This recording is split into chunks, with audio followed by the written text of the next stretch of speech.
say the things that he had done. He was the leading farmer. He was the leading singer. He was the leading intellectual. He was the leading husband. And he was the leading everything.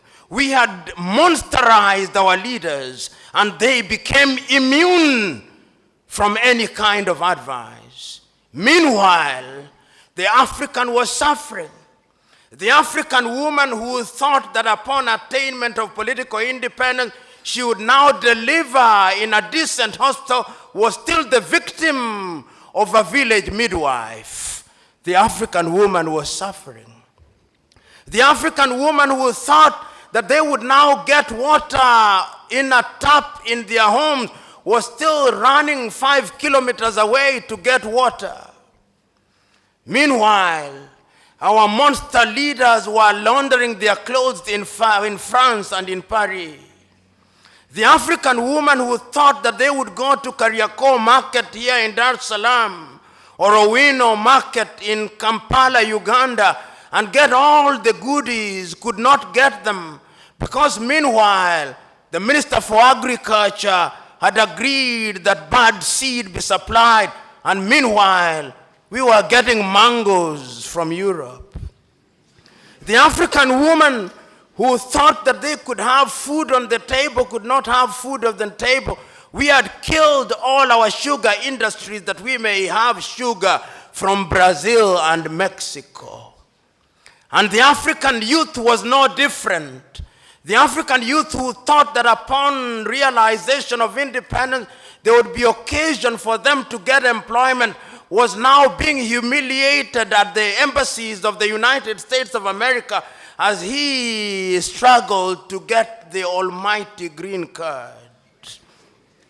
The young African who thought that liberation would bring something new was now struggling at the United Kingdom embassy, filling a document that is 50 pages long, being asked who their great-great-grandfathers were and what enterprise they were engaged in. And they could not stop there. They went to the Australian embassy and to the French embassy, and the treatment was the same. The African youth was being treated like a leper, like a pariah, like a subhuman being. And they were asking, for what purpose did we gain this thing called independence?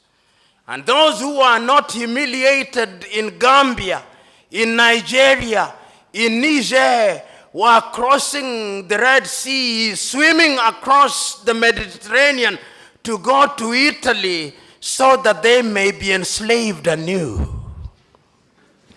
Meanwhile, the African leader was busy looting from their countries and buying mansions in Paris and in London and in Florida, and driving private jets and helicopters and being addressed as their excellencies and honorables instead of being addressed properly as horribles.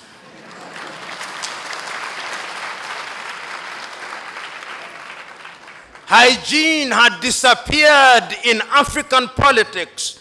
And what had started happening is that a new generation of African leaders who were dissatisfied started emerging.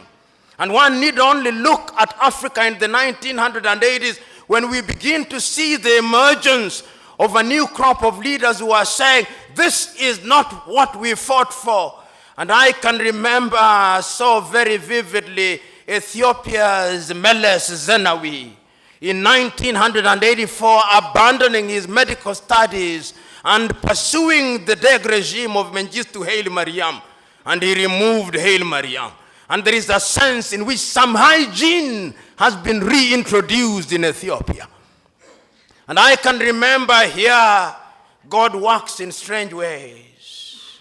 Idi Amin made the mortal mistake of assuming that Tanzania and Mwalimu Julius Nyerere could be poked without consequence. He tried, and he died regretting it. And this became, indeed, many of you will remember that this University of Dar es Salaam became the finishing school of latter-day revolutionaries. John Garang de Mabior was here. Yoweri Kaguta Museveni was here. If they were not students, they passed through here because this was the mecca of political revolutionaries. Eduardo Mondlane was here. Samora Machel passed through here, if only for a few hours. Nelson Holisa Mandela passed through here. Sam Nujoma came through here. This was the baptism ground.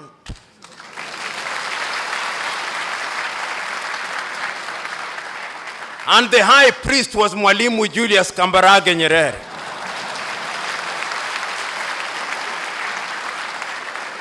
It was he who, in a manner of speaking, said, "With this water I thee baptize, that you may go out there and change your country." And Yoweri Kaguta Museveni went out into Uganda, and there is a sense, whether you like it or not, in which some hygiene was introduced in that country. There is a sense in which when Samora Moises Machel left this ground, he went to Mozambique, and there was a sense in which some hygiene was introduced in that country. There is a sense in which John Garang de Mabior left here, and some hygiene was beginning to be introduced in South Sudan. Right now, the story is a little different, but one can see that there was this new crop of leaders who recognized that indeed we had to do something about it. But ladies and gentlemen, what had happened over the years? Let us ask ourselves the fate of Africa. Why I say that there is a need for political hygiene. Africa today has 54 odd countries. And allow me to take you through a tour of Africa, if the moderator will be gracious enough to give me latitude. When you start from the Cape in South Africa, there is a great country which has given birth to great men. 1912, the first political party to be founded in Africa, the African National Congress of Sir Albert Lutuli. That party has given birth to the Mandelas, to the governing Mbekis, to the Reginald Oliver Tambo. There was great pain during the apartheid regime, but wisdom prevailed upon President de Klerk. And in 1994, we created what was called a rainbow nation. Mandela had his honeymoon. Then came Govan Mbeki, or Thabo Mbeki, the son of Govan Mbeki. Then came Jacob Zuma. I do not know where Jacob is taking South Africa. But from where I am, there is need for hygiene in South Africa, because that is a great country, and that is the anchor of Southern Africa. Nelson Mandela left a country that was called the Rainbow Nation. Today I'm beginning to hear them talk about the Zulu and the Xhosa and the Pedi. It is your own Mwalimu Julius Kambarage Nyerere who says, katika karne ya 21 mnasema tupande basi la makabila, hiyo ni ujinga na upumbavu.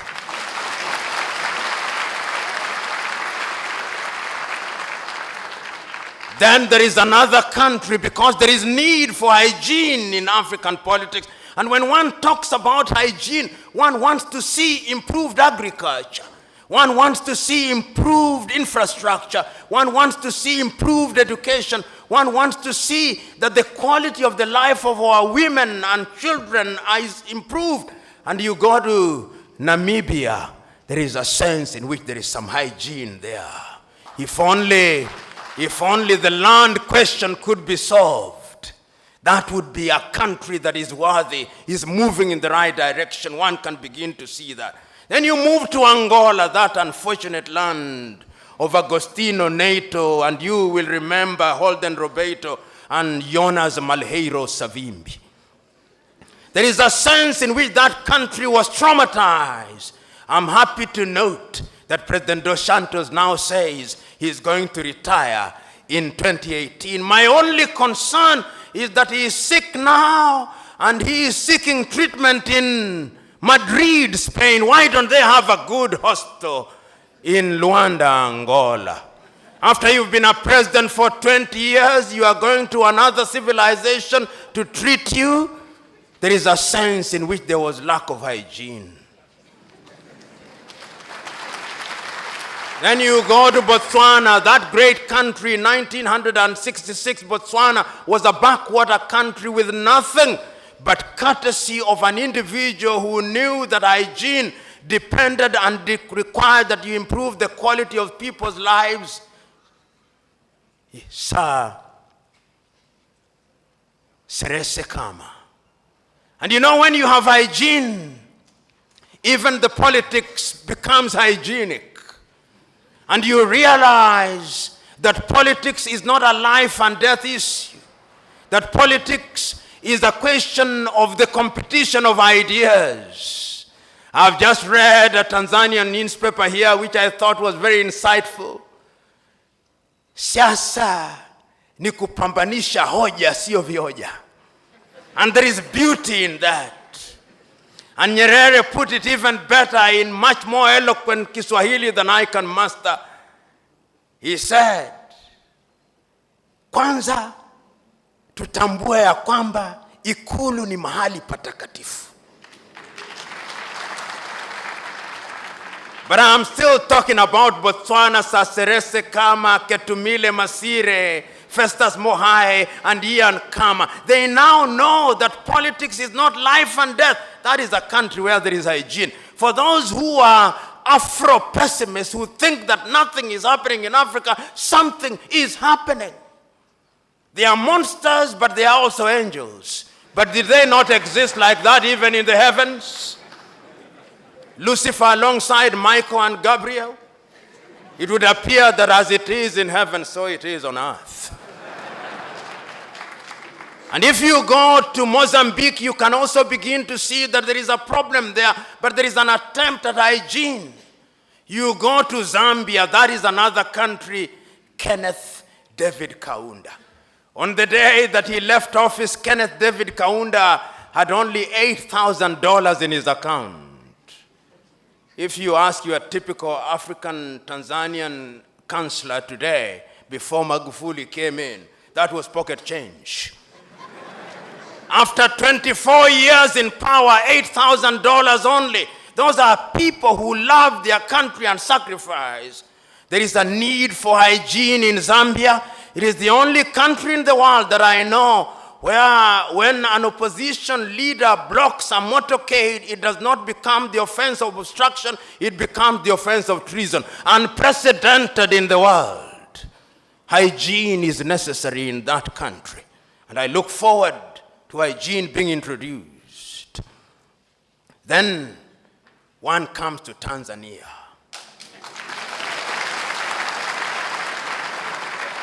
You know, Tanzania, when one talks about hygiene, one must start in the 1960s.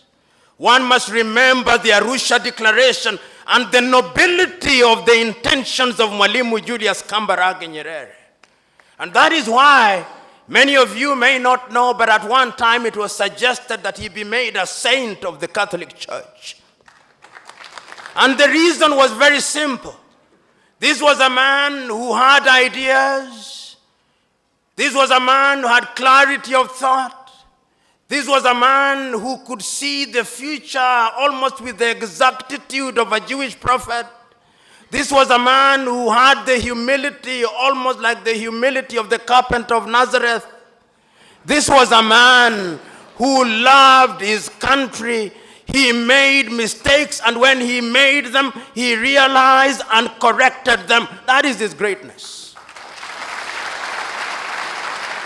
Is it not Saint Just who said that nobody can rule guiltlessly?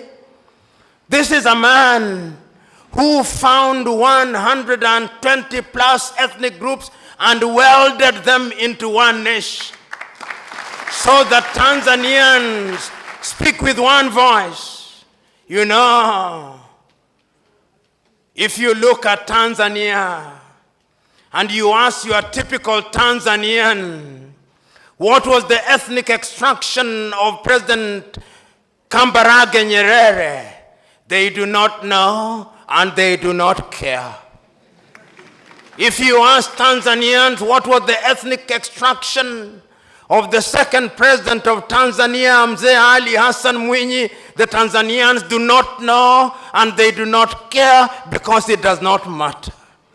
If you ask them what was the ethnic extraction of the third president of Tanzania, Benjamin William Mkapa, they do not know and it does not matter and they do not care. And if you ask Tanzania what was the ethnic extraction of your fourth president, Jakaya Mrisho Kikwete, they do not know and they do not care. And if you ask them what is the extraction of your fifth president, John Pombe Magufuli, they do not know and they do not care. They only know that he's a bulldozer.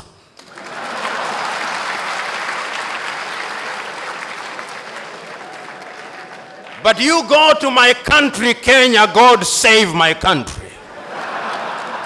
God save my country.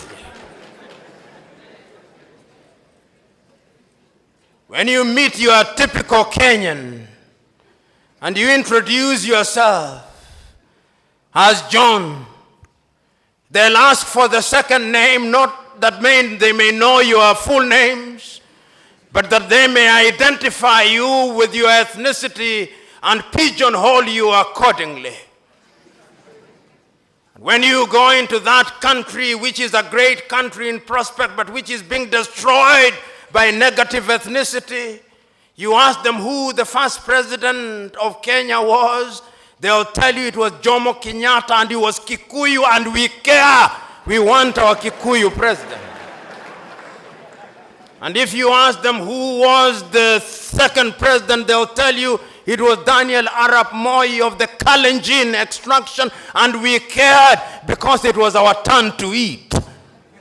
And if you ask them who was the third president, they'll tell you it is Uhuru Muigai Kenyatta, and he is a Kikuyu, and we want him to continue because we Kikuyus and we Kalenjin only feel safe when one of our own is in State House. And if you ask the opposition and you ask the leaders from my own ethnic group, the Luo of Kenya, the Luo will tell you we have been marginalized for too long. The time has come that God must smile upon us and our son must be the president. And if you ask the Luhyas, they'll say the same thing. That is the tragedy of gigantic proportions. I'm submitting to us that the country called Kenya needs political hygiene. I'm submitting to us that the country called Kenya needs to come to Tanzania here on a benchmarking tour, and that the President of the Republic of Kenya and all our parliamentarians should sit at the State House and be lectured by John Pombe Magufuli on the finer points of governance.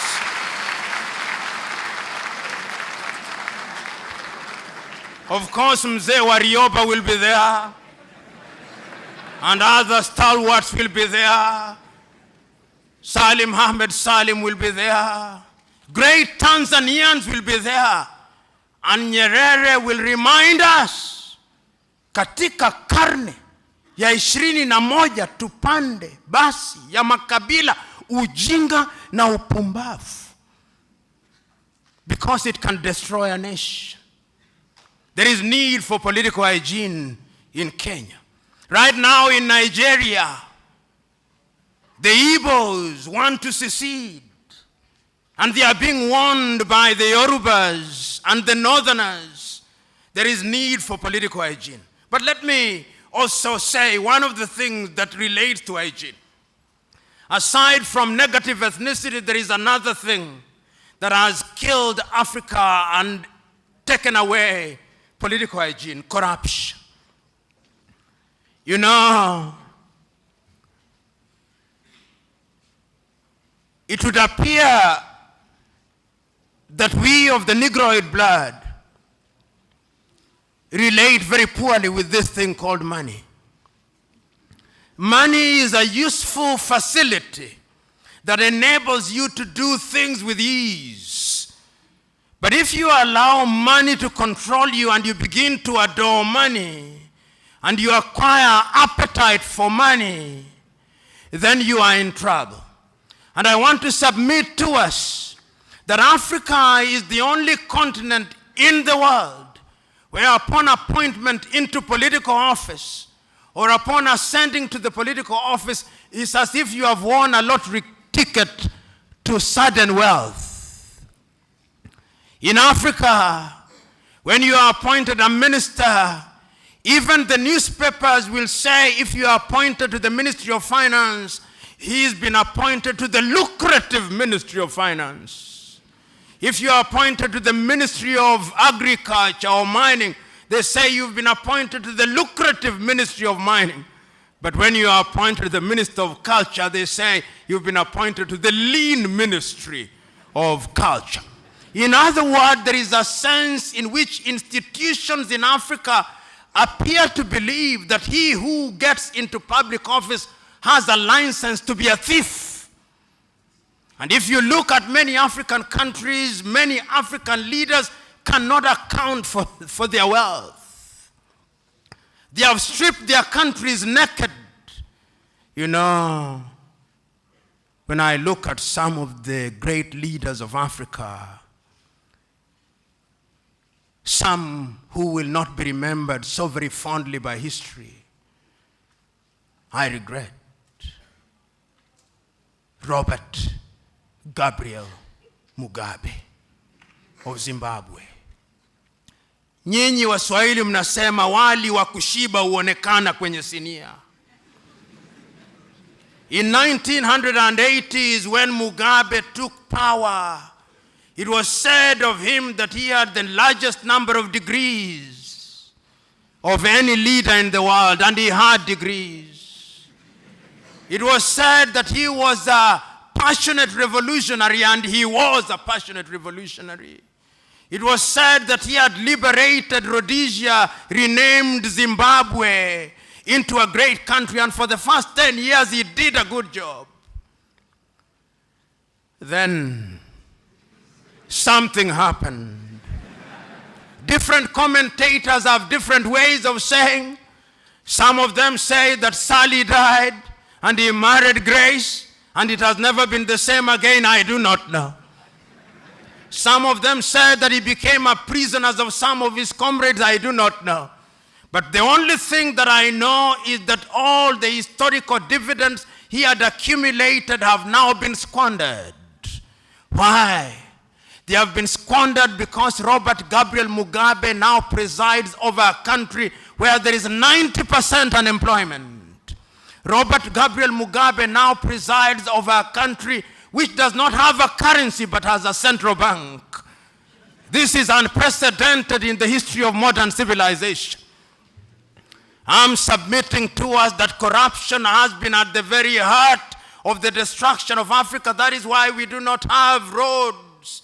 That is why we do not have good hospitals. That is why we cannot feed ourselves in Kenya today. We and Ethiopia, we are importing maize from Mexico. In Liberia, they're importing chicken from Brazil. And in many countries, we cannot even feed ourselves. We do not make our own medicine. Medicine is made as generics in India. We do not even produce our own seeds to plant our fields. They are being made by Syngenta and Monsanto. We do not produce anything because of corruption. But there is a sense in which one can begin to see some hygiene.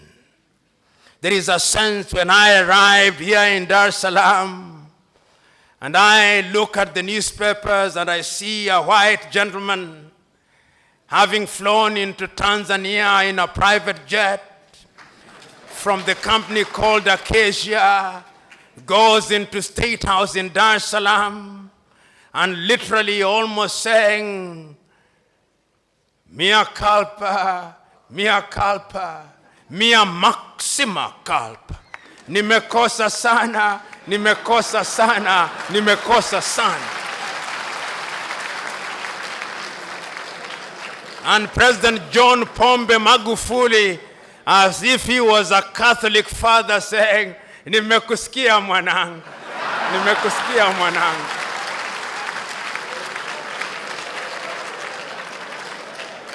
Tutakuhurumia lakini kwa masharti. Na masharti ni ya kwamba lazima ulipe ulizozipora. I felt told that there is an African leader who can stand up to international pirates who for 20 years have deprived Tanzania of taxes that would have gone to schools, taxes that would have gone to the health sector, taxes that would have gone to infrastructure, taxes that would have gone into agriculture. John Pombe Magufuli is a breath of fresh air. I know that there are some Tanzanians who may think that he's disrupting their agenda. John Pombe Magufuli disrupt their agenda. For if you come into a country and you find a patient suffering from cancer, you've got to subject them to chemotherapy. And when you administer chemotherapy, the hair will fall out a little. There will be some pain. That pain is necessary because there is no gain without pain. I'm not a Jewish prophet nor related to one. I'm not a member of CCM. But if John Pombe Magufuli continues on this trajectory and has a second term, in the next 10 years, Tanzania will be one of the largest economies in this country.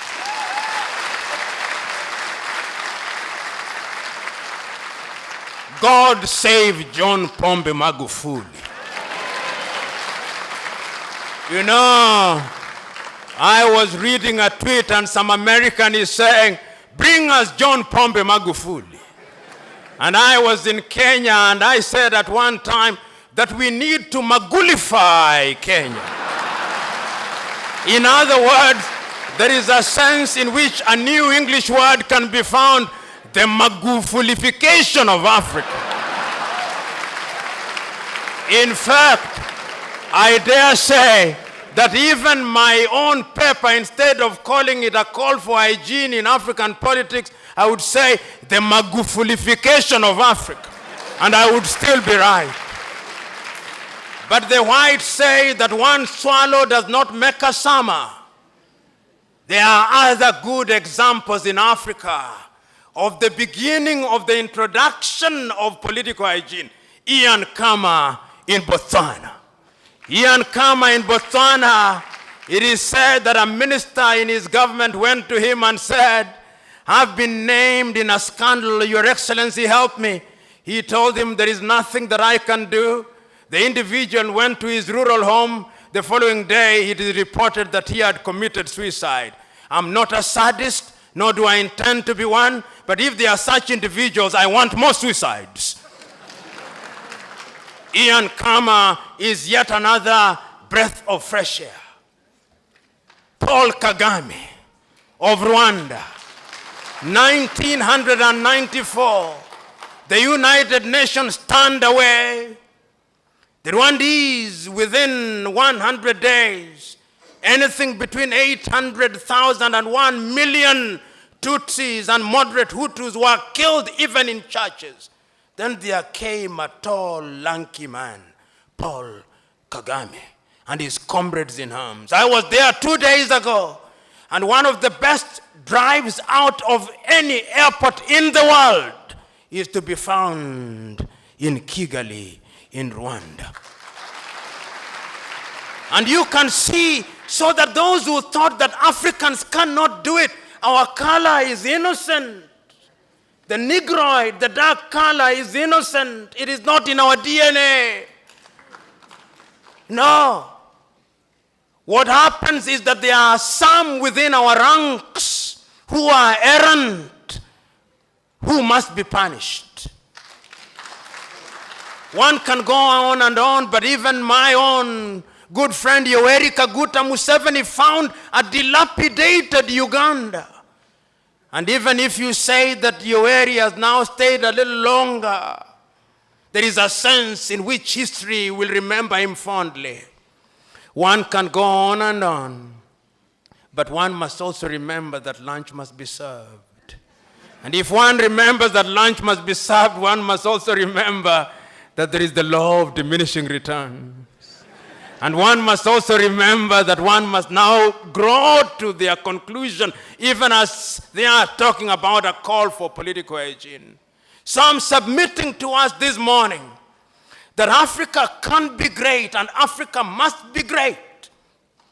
But Africa will only be great if we Africans do that which is good and right. The great Indian nationalist Chakravarti Rajagopalachari said that when politics stumbles, the country pays.